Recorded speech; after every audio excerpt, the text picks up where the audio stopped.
Hello guys, ഞാൻ ഇൻസ്റ്റഗ്രാമിൽ subscription ആരംഭിക്കാൻ പോവുകയാണ്. ആ റിക്വസ്റ്റ് മാനിച്ച് അത് പ്രാവർത്തികമാക്കാൻ പോകുന്നു എന്നുള്ളൊരു വാർത്ത അറിയിച്ചതിലും വളരെ സന്തോഷം. എക്സ്ക്ലൂസീവ് ആയിട്ടുള്ള സ്റ്റോറീസ് കിട്ടും, പിന്നെ ചില ലൈവുകളുണ്ട്, അത് അവർക്ക് മാത്രമേ കിട്ടുള്ളൂ. പിന്നെ സ്പെഷ്യൽ കണ്ടന്റുകൾ, അപ്ഡേറ്റുകളെല്ലാം പെട്ടെന്ന് അവർക്ക് പോകും. ഒരു തരത്തിൽ പറഞ്ഞാൽ രേണു എടുത്ത ഏറ്റവും നല്ല തീരുമാനങ്ങളിൽ ഒന്നാണ് രേണു ഇത്. സത്യം പറഞ്ഞാൽ രേണു നിൽക്കാറുണ്ട്, രേണുക്കെ വീഡിയോ കാണുന്നുണ്ട്, എനിക്ക് മനസ്സിലായി. പിന്നെ ഞാനത് കറക്റ്റ് ആണോ എന്ന് എനിക്കൊന്ന് double confirm. Hello guys, welcome back. ഞാൻ വിബിത. നമ്മുടെ പുതിയൊരു വീഡിയോയിലേക്ക് എല്ലാവർക്കും സ്വാഗതം. ഇന്നത്തെ നമ്മുടെ വീഡിയോ ഞാൻ വളരെ സന്തോഷപൂർവ്വം ചെയ്യുന്നൊരു വീഡിയോ ആണ് കേട്ടോ. ഇതൊരു പക്ഷേ നിങ്ങൾ കേൾക്കുന്ന പ്രേക്ഷകർക്ക് ഒരുപാട് സന്തോഷം ഉണ്ടാക്കുമായിരിക്കാം, ചിലർക്കൊക്കെ സങ്കടം ഉണ്ടാക്കാം, അല്ലെങ്കിൽ നിരാശയും ഉണ്ടായേക്കാം. നമ്മളുടെ എല്ലാവരുടെ അഭ്യർത്ഥന മാനിച്ചാണ് രേണു ഇങ്ങനൊരു തീരുമാനം എടുത്തിരിക്കുന്നത് എന്ന് കരുതി നമുക്ക് സമാധാനിക്കാം. അപ്പോൾ വീഡിയോയിലേക്ക് പോകാം. അതിന് മുമ്പായിട്ട് നിങ്ങൾ ഈ ചാനൽ ആദ്യമായിട്ടാണ് കാണുന്നതെന്നുണ്ടെങ്കിൽ ചാനൽ ഒന്ന് സബ്സ്ക്രൈബ് ചെയ്യുക. ഹൈപ്പുള്ളവരൊക്കെ ആണെങ്കിൽ ഹൈപ്പ് ഒന്ന് കൊടുക്കാം. രേണു എന്റെ വീഡിയോ കാണാറില്ല എന്ന് പറയുന്നുണ്ടെങ്കിൽ ഞാൻ എന്റെ വീഡിയോ പറയുന്നു, അത് പിറ്റേ ദിവസം അല്ലെങ്കിൽ 2 ദിവസം കഴിഞ്ഞ് രേണു അത് പ്രാവർത്തികമാക്കും. ഞാൻ എന്ത് പറഞ്ഞാലും പിറ്റേ ദിവസം അതുമായി സംബന്ധിച്ച് എന്തെങ്കിലും വീഡിയോ ആയിട്ട് രേണു വരാറുണ്ട്. എന്തായാലും എനിക്ക് വളരെ സന്തോഷം. രേണു കാണാറില്ലെന്ന് 1000 വട്ടം പറഞ്ഞെങ്കിലും തെളിവ് സഹിതം രേണു നമ്മുടെ എല്ലാവരുടെയും വീഡിയോ കാണാറുണ്ടെന്ന് അറിഞ്ഞതിൽ അത് പോട്ടെ, വീഡിയോ കാണാറുള്ളത് പോട്ടെ, അതിനപ്പുറം നമ്മളൊരു റിക്വസ്റ്റ് ഇവിടെ കൊടുത്തിട്ടുണ്ടായിരുന്നു. ആ റിക്വസ്റ്റ് രേണു മാനിച്ച് അത് പ്രാവർത്തികമാക്കാൻ പോകുന്നു എന്നുള്ളൊരു വാർത്ത അറിയിച്ചതിലും വളരെ സന്തോഷം രേണു. എന്തായാലും നമുക്ക് വീഡിയോയിലേക്ക് പോകാം. എന്താ സംഭവം എന്നുള്ളത് ഞാൻ ക്ലിയർ ആയിട്ട് പറഞ്ഞുതരാം. നമ്മള് കുറച്ച് ദിവസങ്ങൾക്ക് മുമ്പ്, അധികം ദിവസമൊന്നും ആയിട്ടില്ല, 1-2 ദിവസങ്ങൾക്ക് മുമ്പ് ഒരു വീഡിയോ ഞാൻ ഇട്ടിട്ടുണ്ടായിരുന്നു. ആ വീഡിയോയില് ഞാൻ പറഞ്ഞത് ഇങ്ങനെയാണ്, നമുക്ക് അതൊന്ന് കേൾക്കാം. രേണു നല്ല ഐഡിയ ആണ്, രേണു നോക്കൂ please. Renu please subscription start ചെയ്യൂ. രേണു വെറുപ്പിക്കല്ലേ, നാട്ടുകാർ വെറുപ്പിക്കാണ്ട് അങ്ങനെ വല്ലതും ചെയ്യൂ രേണു പ്ലീസ്. രേണുവിൻ്റെ പൈസയും കിട്ടും. രേണുവിൻ്റെ വീഡിയോ കാണുന്നവർക്ക് മാത്രം അത് കണ്ടാൽ പോരെ. രേണുവിൻ്റെ എക്സ്ക്ലൂസീവ് കണ്ടന്റുകൾ രേണു അതിനകത്ത് കൊടുക്കൂ പ്ലീസ്. ഇതൊരു റിക്വസ്റ്റ് ആയിട്ട് കൂട്ടണം. വീഡിയോ കാണുന്നുണ്ടെങ്കിൽ എനിക്കറിയാൻ കാണുന്നുണ്ടെന്ന്, റിക്വസ്റ്റ് ആയിട്ട് കൂട്ടണം കേട്ടോ. സംഭവം ഞാൻ ശരിക്കും പറയാം കേട്ടോ. 2 ദിവസം മുമ്പ് ആദിലയും നൂറയും സബ്സ്ക്രിപ്ഷൻസ് ആരംഭിച്ചിട്ടുണ്ട് എന്ന് പറഞ്ഞാൽ നമ്മളൊരു വീഡിയോ ഇട്ടിട്ടുണ്ടായിരുന്നു. അതിനകത്ത് പറഞ്ഞിട്ടുണ്ട് രേണു പ്ലീസ്, രേണു ഒന്നുകൂടി ആരംഭിക്കുക. അങ്ങനെയാണെങ്കിൽ രേണുവിൻ്റെ ഞെട്ടിക്കുന്ന എക്സ്ക്ലൂസീവ് ആയിട്ടുള്ള വീഡിയോസ് അല്ലെങ്കിൽ കണ്ടന്റുകൾ രേണുവിനെ ഇഷ്ടപ്പെടുന്നവർക്ക് മാത്രം കിട്ടട്ടെ. അല്ലാതെ ഫേസ്ബുക്ക് തുറന്ന ഉടനെ തന്നെ അല്ലെങ്കിൽ ഇൻസ്റ്റ തുറന്ന ഉടനെ തന്നെ രേണുവിൻ്റെ അങ്ങനെ അവതരിച്ച വീഡിയോ കണ്ട് കുട്ടികൾ വഴി തെറ്റുന്നു. രേണു പ്ലീസ്, ഇതൊരു റിക്വസ്റ്റ് ആയിട്ട് എടുത്ത് രേണു പ്ലീസ് ഒന്ന് പരിഗണിക്കുക രേണു എന്ന് നമ്മൾ പറഞ്ഞിട്ടുണ്ടായിരുന്നു. അതിപ്പോൾ അംഗീകരിച്ചത് കൊണ്ട് രേണു ഇപ്പം അംഗീകരിച്ചിട്ടില്ല എന്നൊക്കെ പറഞ്ഞാലും രേണു അംഗീകരിച്ചിട്ടുണ്ട്. രേണു നമ്മൾ പറഞ്ഞുകൊണ്ട് തന്നെയാണ് ഇപ്പോൾ അത് സ്റ്റാർട്ട് ചെയ്തിരിക്കുന്നത്. രേണു ഇപ്പോൾ നമ്മളെല്ലാവരും ഞെട്ടിച്ചുകൊണ്ട് സബ്സ്ക്രിപ്ഷൻസ് ആരംഭിച്ചിരിക്കുകയാണ് കേട്ടോ. ഇൻസ്റ്റഗ്രാമിലാണ് അതിൻ്റെ വീഡിയോ ആയിട്ട് രേണു എത്തിയിട്ടുണ്ട്. ഹലോ ഗൈസ്, ഞാൻ ഇൻസ്റ്റഗ്രാമിൽ സബ്സ്ക്രിപ്ഷൻ ആരംഭിക്കാൻ പോവുകയാണ്. സോ നിങ്ങളുടെ സപ്പോർട്ട് വേണം, നമുക്ക് അവിടെ കാണാം. എന്താ ചോദ്യമാണ് രേണുവിനെ സപ്പോർട്ട് ചെയ്യാതിരിക്കോ? രേണുവിനെ ഇഷ്ടപ്പെടുന്ന കുറേ പേര് രേണു പൈസ കൊടുത്ത് വെച്ചിട്ടില്ലേ? രേണുവിനെ ഇഷ്ടപ്പെടുന്ന എത്രയോ പേരുകളാണ്. രേണുവിന് വേണ്ടി തല്ല് പിടിക്കുന്ന എത്ര വാലുകൾ. ഫേസ്ബുക്കിലാണെങ്കിൽ തുറക്കാൻ പറ്റൂല. രേണുവിനെ കുറിച്ച് നെഗറ്റീവ് വീഡിയോ ഇട്ടിട്ടുണ്ടെങ്കിൽ അതിന് മൊത്തം നമുക്ക് തെറി പറഞ്ഞുകൊണ്ട് നെഗറ്റീവ് കമന്റുകളാണ് വന്നുകൊണ്ടിരിക്കുന്നത്. അപ്പം അത്രത്തോളം പേര് രേണുവിനെ സ്നേഹിക്കുന്നവർ ഉണ്ട്, അല്ലെങ്കിൽ രേണു കമന്റ് ഇടാൻ ഏൽപ്പിച്ചവരായിരിക്കാം, ആരൊക്കെ ആയിക്കോട്ടെ. എന്നാലും രേണുവിനെ സപ്പോർട്ട് ചെയ്ത കുറേ പേരൊക്കെ അമ്മാവന്മാരും അമ്മായിമാരും ഒക്കെ വരുന്നുണ്ട്. അതുകൊണ്ട് രേണു വിഷമിക്കേണ്ട. അവരൊക്കെ രേണുവിൻ്റെ ഇൻസ്റ്റാ പേജ് സബ്സ്ക്രൈബ് ചെയ്തോളൂ കേട്ടോ. ഇനി സബ്സ്ക്രൈബർ ചെയ്യുമ്പോൾ അവർക്ക് കിട്ടുന്ന ഗുണങ്ങൾ, അവർക്ക് കിട്ടുന്ന എന്തൊക്കെയാണെന്ന് അറിയണ്ടേ? എക്സ്ക്ലൂസീവ് ആയിട്ടുള്ള സ്റ്റോറീസ് കിട്ടും, പിന്നെ ചില ലൈവുകളുണ്ട്, അത് അവർക്ക് മാത്രമേ കിട്ടുള്ളൂ. പിന്നെ സ്പെഷ്യൽ കണ്ടന്റുകൾ, അപ്ഡേറ്റുകളെല്ലാം പെട്ടെന്ന് അവർക്ക് പോകും. ഒരു തരത്തിൽ പറഞ്ഞാൽ രേണു എടുത്ത ഏറ്റവും നല്ല തീരുമാനങ്ങളിൽ ഒന്നാണ് രേണു ഇത്.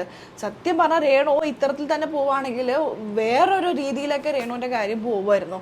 അതൊക്കെ ഒരു തരത്തിൽ, കാരണം എല്ലാവരും കൂടി രേണുവിന് നല്ല പണി കൊടുക്കാൻ നിൽക്കായിരുന്നു. കാരണം ഫേസ്ബുക്ക് തുറന്ന ഉടനെ തന്നെ ഇങ്ങനത്തെ ഇത് കാണുന്നു, കുട്ടികൾ വഴിതെറ്റുന്നു, രേണു എന്തൊക്കെയാണ് കാണിച്ചു കൂട്ടുന്നത് എന്നൊക്കെ പറഞ്ഞുള്ള മാതാപിതാക്കളും പാരൻസും സഹോദരിമാരും ഒക്കെ ഈ കമന്റ് ബോക്സുകളിൽ നിറയായിരുന്നു. അപ്പോൾ ഇവർ ഇതിനൊക്കെ ഒരു സൊല്യൂഷൻ വേണമല്ലോ എന്ന് കരുതിയിട്ട് രേണു ചെയ്യുന്ന ഓരോ കാര്യങ്ങളെ കള്ളത്തരങ്ങൾ നമ്മൾ പൊക്കിയെടുത്ത് രേണു അങ്ങനെയും നിർത്തുമല്ലോ എന്ന് കരുതി എവിടെ നിർത്തുന്നില്ല. രേണുവിനെ സംബന്ധിച്ച് ഒരു വരുമാനം വേണം, അതിനുവേണ്ടി രേണു ഓരോന്നും ചെയ്തുകൊണ്ടിരിക്കുകയാണെന്ന് നമുക്കറിയാം.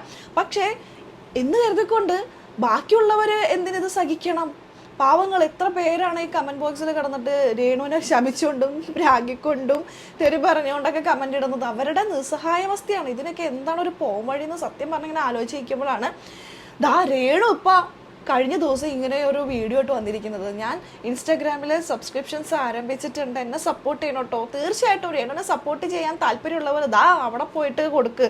ഞാൻ വേണമെന്നുണ്ടെങ്കിൽ എന്തായാലും രേണു ഇത്രയൊക്കെ നമ്മുടെ വീഡിയോ ഒക്കെ കണ്ട് സപ്പോർട്ട് ചെയ്യണല്ലേ. അപ്പോൾ ഞാൻ വേറൊരു കാര്യം കൂടി രേണുവിനായിട്ട് പറഞ്ഞു തരാം. രേണുവിന് വേണ്ടിയിട്ട് ഞാൻ പ്രേക്ഷകർക്ക് പറഞ്ഞു തരാം. രേണുവിൻ്റെ എക്സ്ക്ലൂസീവ് ആയിട്ടുള്ള വീഡിയോസ്, ഫോട്ടോസ്, പിന്നെ അപ്ഡേറ്റ്, ലൈവുകൾ, കണ്ടന്റുകളൊക്കെ നിങ്ങൾക്ക് സ്പെഷ്യലായിട്ട് കിട്ടാൻ എന്താ ചെയ്യേണ്ടതെന്ന് കൂടി ഞാൻ വേണമെങ്കിൽ രേണു ഈ വീഡിയോയിൽ പറഞ്ഞു കൊടുക്കുക. രേണുവിനെ ഇഷ്ടപ്പെടുന്നവരുണ്ടെങ്കിൽ അത് ചെയ്തോട്ടെ. രേണുവിന് അങ്ങനെ ഒരു വരുമാനം കിട്ടുകയും കിട്ടിക്കോട്ടെ. രേണു എന്തായാലും ഇപ്പോൾ ഫേസ്ബുക്കിലും ഇൻസ്റ്റാഗ്രാമിലൊക്കെ ഇടുന്ന ഈ ഒരു അവതരിച്ച വീഡിയോ ഉണ്ടല്ലോ, അത് ദൈവത്തോർത്ത് നിർത്തുമല്ലോ. അവർക്ക് മാത്രം കിട്ടുന്ന രീതിയിൽ പോസ്റ്റ് ചെയ്യുന്ന രേണു, അവർക്ക് മാത്രം കിട്ടുന്ന രീതിയിൽ പോസ്റ്റ് ചെയ്യുന്ന രേണു. 89 രൂപ മുതൽ ചാർജ് ഉണ്ട് കേട്ടോ. 89 രൂപ ഇൻസ്റ്റാഗ്രാമിൽ, 89 രൂപ, 440 രൂപ, 800 രൂപ എന്തെങ്ങനെയാണ് ചാർജ്? 800 അല്ല, 890 രൂപ അങ്ങനെയാണ് മന്ത്ലി പേയ്മെൻറ്റ് വരുന്നത് കേട്ടോ. മന്ത്ലി നമുക്ക് അങ്ങനെയുള്ള പ്ലാനുകളാണ് ഉള്ളത്. 80, 440, 890. ഇതിൽ ഏത് പ്ലാനായിരിക്കും രേണു കൊടുക്കുക? ഒന്നില്ലെങ്കിൽ 890 അല്ലെങ്കിൽ 440 അതായിരിക്കും. 89 ആണെങ്കിൽ കുറേ വായി നോക്കിയാൽ വരും മിക്കവാറും. എന്തൊക്കെയാണെന്നുള്ളത് നമുക്കറിയില്ല. നല്ലൊരു കാര്യമാണ്. രേണുവിനെ സംബന്ധിച്ച് ഇൻകം കിട്ടും. ഈ വീഡിയോസും ഇതൊക്കെ രേണു ഇങ്ങനെ ഇടുന്നത് ഇൻകത്തിന് വേണ്ടിയിട്ടാണല്ലോ ഇങ്ങനത്തെ വീഡിയോസൊക്കെ ഇടുന്നത്. രേണുവിനെ സംബന്ധിച്ച് വീഡിയോസ് ഇടുന്നതുകൊണ്ട് ഇൻകം മാത്രം കൂടാതെ ഇതിനും ഒരു മന്ത്ലി ഒരു ഇൻകം കിട്ടുമല്ലോ. പിന്നെ ഫാൻസുമായിട്ട്, രേണുവിനെ ഇഷ്ടപ്പെടുന്ന രേണുവിൻ്റെ ഫാൻസുമായിട്ട് രേണുവിനെ കുറച്ചുകൂടി ക്ലോസ് ആയിട്ട് കണക്ട് ചെയ്യാൻ പറ്റും, സംസാരിക്കാൻ പറ്റും, വിശേഷങ്ങൾ പങ്കുവയ്ക്കാൻ പറ്റും. എക്സ്ക്ലൂസീവ് ലൈവും വീഡിയോസും പോസ്റ്റുകളും സ്റ്റോറീസും അവരിലേക്ക് മാത്രം ഒതുങ്ങുന്ന രീതിയിൽ പോവുകയാണെങ്കിൽ രേണുവിനെ ഇഷ്ടപ്പെടുന്നവർ മാത്രം കണ്ടാൽ മതിയല്ലോ. ഇഷ്ടപ്പെടാത്തവർ ഇങ്ങനെ കാണേണ്ട ആവശ്യമില്ലല്ലോ. സഹിച്ചാരും കാണണ്ടല്ലോ. വളരെ നല്ല കാര്യമാണ്. അപ്പോൾ താല്പര്യമുള്ളവരൊക്കെ ജസ്റ്റ് അവിടെ ക്ലിക്ക് ചെയ്താൽ മതി. അപ്പോൾ അതിൻ്റെ പ്ലാനും കാര്യങ്ങളൊക്കെ പറയും. അതിൽ എത്ര രൂപയുടെ പ്ലാൻ ആണെന്നുണ്ടെങ്കിൽ രേണു പറയുന്നത് അതനുസരിച്ചിട്ടുള്ള ചെയ്യാം. സംഭവമൊക്കെ അടിപൊളിയാണ്, കാര്യങ്ങളൊക്കെ പറയും. അപ്പോൾ അതനുസരിച്ച് പോയിട്ടുണ്ടെങ്കിൽ രേണുവിനെ വീഡിയോ കാണാൻ ഇഷ്ടമുള്ളവർക്ക് അതിനകത്തോട്ടേക്ക് പോകാം. എനിക്കതല്ല, രേണു ഞാൻ പറഞ്ഞത് അനുസരിച്ചല്ലോ. എപ്പോഴും അതേ ഞാൻ എപ്പോഴും ശ്രദ്ധിക്കാറുള്ള ഒരു കാര്യമാണ്. നമ്മൾ വീഡിയോയിൽ എന്തെങ്കിലുമൊക്കെ നമ്മളിങ്ങനെ പറഞ്ഞെന്ന് വിചാരിച്ചോ, 2 ദിവസമാകുമ്പോഴേക്കും ക്യാമറയുടെ മുന്നിൽ രേണു വന്നിട്ട് അതിനെക്കുറിച്ച് പറഞ്ഞുകൊണ്ട് എത്തും. അപ്പം ഞാൻ ശ്രദ്ധിക്കാറുണ്ട്, രേണുവൊക്കെ വീഡിയോ കാണുന്നുണ്ട്, എനിക്ക് മനസ്സിലായി. പിന്നെ ഞാനത് കറക്റ്റ് ആണോ ഒന്ന് എനിക്കൊന്ന് ഡബിൾ കൺഫേം ചെയ്യാൻ വേണ്ടിയിട്ട് വീണ്ടും കുറച്ച് നേരം പറയും, പിറ്റേ ദിവസം വരും.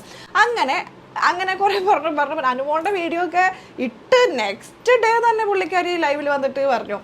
എല്ലാം കൂട്ടിയിട്ട് എനിക്ക് മനസ്സിലായി. ഇതായിപ്പോൾ സബ്സ്ക്രിപ്ഷൻ്റെ ചാനൽ കാര്യം നമ്മൾ 2 ദിവസം മുമ്പ് ഞാൻ ഇട്ടേ ഉള്ളൂ. ഇന്നലെ രാത്രി വന്നിരിക്കുന്നു. ഞാനും ആരംഭിച്ചു സബ്സ്ക്രിപ്ഷൻ എന്ന് പറഞ്ഞിട്ട്. വളരെ നല്ല കാര്യം, നല്ല തീരുമാനം. അപ്പോൾ കുറേ പേരൊക്കെ സമാധാനമായിട്ട് ഇനി ഫേസ്ബുക്ക്, ഇൻസ്റ്റയൊക്കെ തുറക്കാൻ പറ്റുന്നത് വിചാരിക്കണോ? ഇൻസ്റ്റയിൽ മാത്രമേ ഉള്ളൂ, ഇൻസ്റ്റയിലും ഫേസ്ബുക്കിലും ഒരുമിച്ചല്ലേ? എനിക്കറിയില്ല. എന്തായാലും ഇനി യൂട്യൂബിൽ രേണു അങ്ങനെ വീഡിയോസ് ഇടുന്നത് കുറവാണ്. അപ്പം ഇല്ല. അപ്പോൾ രേണുവിനെ കൊണ്ടുള്ള തലവേദന കുറച്ചൊക്കെ ഒഴിഞ്ഞു എന്ന് നമുക്ക് വിചാരിക്കാം അല്ലേ? എന്തായാലും ഇത് കേൾക്കുന്ന കുറച്ച് പേർക്കെങ്കിലും സമാധാന സന്തോഷം ഉണ്ടാവും. ചിലവർക്കൊന്നും സമാധാന സന്തോഷമൊന്നും ഉണ്ടാവില്ല. കാര്യം ശരി, രേണുവിനെ ഇവിടെ വന്ന് കമൻറ്റ് ബോക്സിൽ തെറി പറയുന്നുണ്ടെങ്കിലും രേണുവിൻ്റെ വീഡിയോ കാണാൻ ഇഷ്ടപ്പെടുന്ന കുറച്ച് പേരൊക്കെ ഉണ്ട്. സാറില്ല, സബ്സ്ക്രൈബ് ചെയ്യേ എന്നിട്ട് കാണട്ടോ. എന്തായാലും എനിക്ക് വളരെ സന്തോഷമുണ്ട്. നല്ല കാര്യം അല്ലേ? നിങ്ങളുടെ അഭിപ്രായം എന്താ? രേണു അടിപൊളി തീരുമാനമല്ലേ? രേണുവിൻ്റെ ഈ ഒരു തീരുമാനം നിങ്ങൾ യോജിക്കുന്നില്ലേ? എനിക്കറിയാം ഭൂരിപക്ഷം പേര് യോജിക്കുന്നുണ്ടാവും. രേണുവിൻ്റെ ഇങ്ങനത്തെ വീഡിയോസ്, രേണു ഇടുന്ന വീഡിയോസ് കാണാനായിട്ട് ആഗ്രഹമുള്ളവർ രേണുവിൻ്റെ പൈസ കൊടുത്തിട്ട് കാണുന്നേ. അല്ലാതെ വെറുതെ ഇങ്ങനെ വീഡിയോ കണ്ടിട്ട് ഇപ്പുറത്തൊന്ന് കുറ്റം പറയുന്നത് ശരിയായിട്ടുള്ളൊരു കാര്യമാണോ? ഇല്ലല്ലോ. അപ്പോൾ രേണുവിൻ്റെ വീഡിയോ കാണാൻ താല്പര്യമുള്ള ഒരു പൈസ കൊടുത്തിട്ട് കണ്ടാൽ മതി എന്ന് രേണു അങ്ങോട്ട് തീരുമാനിച്ചു. അപ്പോൾ അതിൻ്റെ ഒരു ഭാഗമാവാൻ നമുക്ക് സാധിച്ചതിൽ വളരെ സന്തോഷം. ഈ ഒരു വാർത്ത നിങ്ങളോട്ട് അറിയിക്കണമെന്ന് തോന്നി. വളരെ ചെറിയൊരു വീഡിയോ ആണ്. കുറച്ച് പേർക്കൊക്കെ നിരാശയുണ്ടാവുമെന്ന് എനിക്കറിയാം. ഇനി ഇതൊക്കെ കാണണമെങ്കിൽ പൈസ കൊടുത്തിട്ട് കാണണ്ടേ, പറ്റത് ഫ്രീ ആയിട്ട് കാണാമായിരുന്നല്ലോ. സാരമില്ല. അപ്പോൾ ഇത്രയേ ഉള്ളൂ കേട്ടോ, ചെറിയൊരു വീഡിയോ ആണ്. അപ്പോൾ നമുക്കിനി അടുത്തൊരു വീഡിയോ ആയിട്ട് കാണാം. അതുവരെയൊക്കെ എല്ലാവർക്കും